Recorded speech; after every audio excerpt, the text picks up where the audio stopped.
नाही, एखादी इच्छा व्यक्त केली म्हणजे नाराजी आहे असं म्हणणं मला वाटतं की समर्पक नाही. शेवटी या महायुतीचा महत्त्वाचा भाग असणारे एकनाथ शिंदे व त्यांचा पक्ष आहे.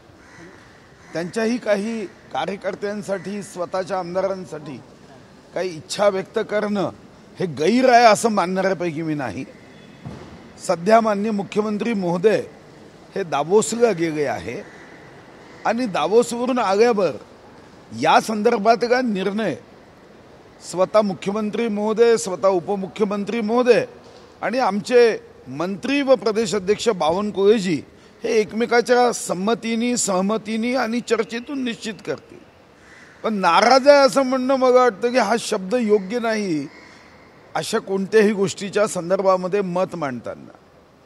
भाऊ, दुसरं पंकजा ताई काल नागपूर आल्या होत्या. त्यांनी नागपूरला येताना असं बोलले की मला जालन्याचं पालकमंत्रीपद मिळाले, मात्र बीडचं जर मिळालं तर अधिक आनंद झाला. त्यामुळे देखील कुठेतरी नाराजी दिसते. नाही, मी पुन्हा सांगतोय, त्यांनी सुद्धा इच्छा व्यक्त करणं काही गैर आहे का? त्यांनाही वाटतं की माझ्या जिल्ह्याच्या विकासामध्ये बीडचा स्पीड पकडण्यासाठी त्यांनी इच्छा व्यक्त केली, तर ती गैर आहे, नाराज आहे. आता नाराजीपोटी आता काहीतरी अघटित घटना घडणार आहे असं जे कपोकल्पित चित्र तयार केलं जातं ते मला वाटतं गैर आहे. आता त्या तिच्या कन्या आहे आणि बीडच्या प्रगतीचा स्पीड व्हावा म्हणून त्यांनी इच्छा व्यक्त केली. शरद पवार असतील, उद्धव ठाकरेंची जवळपास दीड तास चर्चा रंगली. कुठेतरी महाविकास आघाडीमध्ये नाराजी आहे अशी चर्चा होती, मात्र त्यांनी काल म्हटले की कुठली नाराजी नाही, आम्ही सगळे एकत्र आहोत. आनंद आहे, मकर संक्रांतीचा उत्सव आहे. महाविकास आघाडी ही टिकावी, महाविकास आघाडी संपावी असं आम्हाला कधीच वाटत नाही. शेवटी लोकशाहीमध्ये विरोधक सुद्धा असणं तेवढंच महत्त्वाचं आहे. आणि विरोधक म्हणजे जसं निंदकाचे घर असावे शेजारी, तसं विरोधकाचंही घर असावं शेजारी, ज्यातून या लोकशाहीमध्ये जनतेच्या हिताचा निर्णय करताना, योग्य पद्धतीने निर्णय करताना त्यांच्याही अनुभवाचा फायदा होतो. एक मृत्यू होत आहे, त्यावरून काल विजय वडेट्टीवार यांनी तुमचं नाव न घेता तुमच्यावर इनडायरेक्टली टोला लागवला की ते म्हणाले की वाघाची काळजी करणारा वार जे आहे ते नसल्यामुळे आता वाघाचे मृत्यू होत आहे. नाही, मला माहीत नाही, पण वाघाचे मृत्यू जर जास्त होत आहे असं म्हटलं तर त्याला रेशोमध्ये बघितलं पाहिजे. जेव्हा मी वनमंत्री झालो तेव्हा 112 वाघ होते. जेव्हा मी खातं सोडलं तेव्हा 2 वर्षाच्या वरील आणि 2 वर्षाच्या आत असे 600च्या वरती वाघ होते.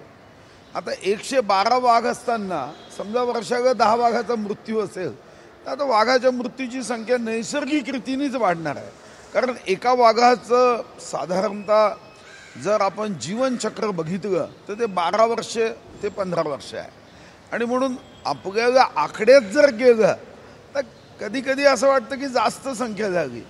पण एक गोष्ट खरी आहे की वाघांची संख्या वाढते आहे. जंगलाचं क्षेत्र तसंच आहे, 12 बाय 12 स्क्वेअर किलोमीटरचं साधारणतः क्षेत्र त्यांना लागतं. आणि मग अशा प्रसंगात हा मुद्दा निश्चित आहे की 112चे 600 वाघ झाल्यावर मग या संदर्भामध्ये मृत्यूची संख्या इन फाईट हा सुद्धा मुद्दा आहे.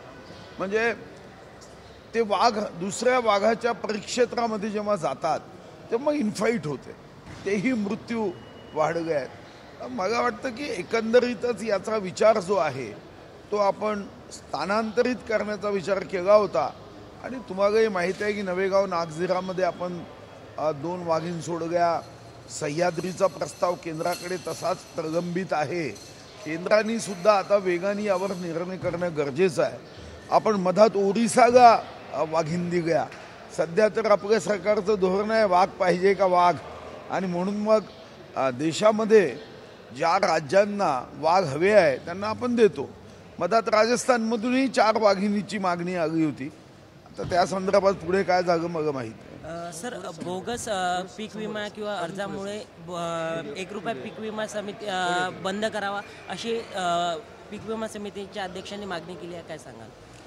नाही, 1 रुपयाच्या पीक विम्याने बोगस पीक विमा येतं असं म्हणणं काही योग्य नाही आहे. साधारणतः शेतकऱ्यांचे 1551 कोटी रुपयाचा पीक विमा आपण भरतो. आणि पीक विम्याच्या संदर्भात आपल्याला माहिती आहे की कोणतीही कंपनी ही 80% नुकसान भरपाई असेल तर आपला हिस्सा कमी होतो. पण 110 10-120% नंतर तर सारेच पैसे आपण देतो आणि अर्धा हिस्सा आहे. तर मला वाटतं की शेतकऱ्यांना खरं तर आज आवश्यकता आहे मिशन जय किसानची.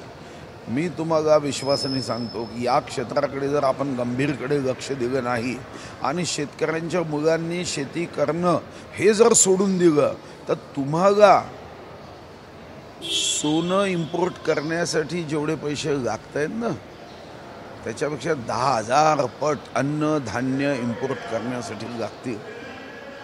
तुम्हाला सोनं इम्पोर्ट करणं महत्त्वाचं नाही, पण अन्नधान्य इम्पोर्ट करणं म्हणजे पूर्णपणे आपण नापास झालो असा त्याचा अर्थ होईल.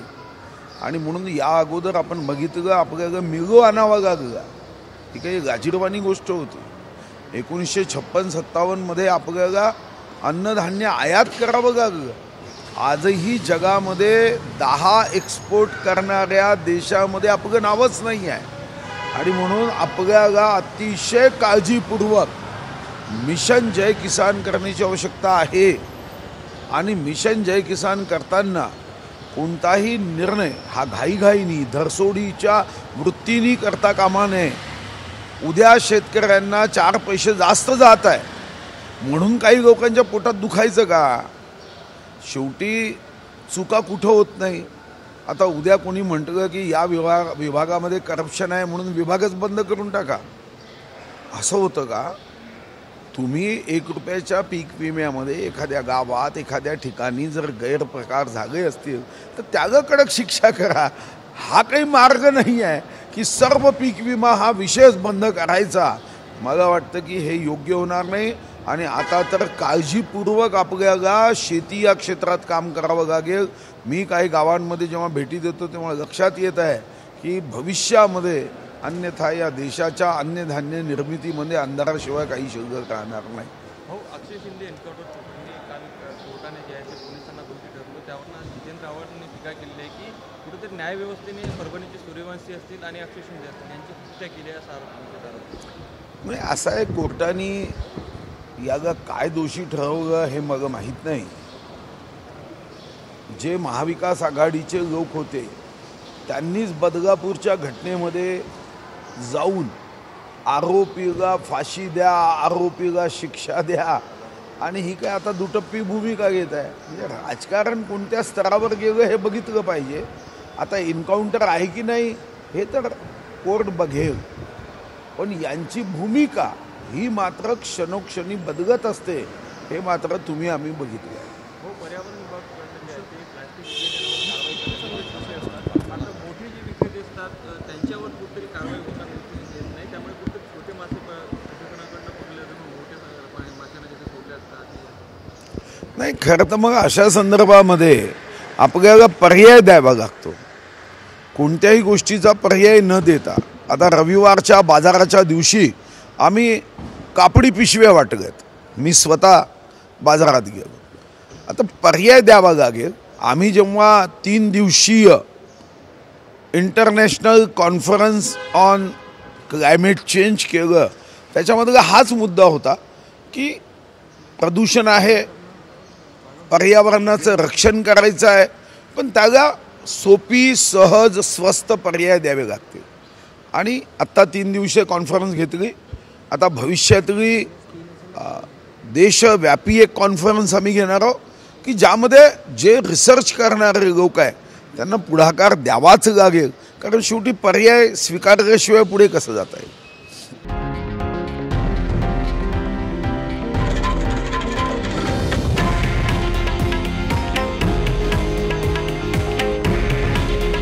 हे आहे देशातील नंबर 1 न्यूज नेटवर्क आणि आपण पाहत आहात TV9 मराठी.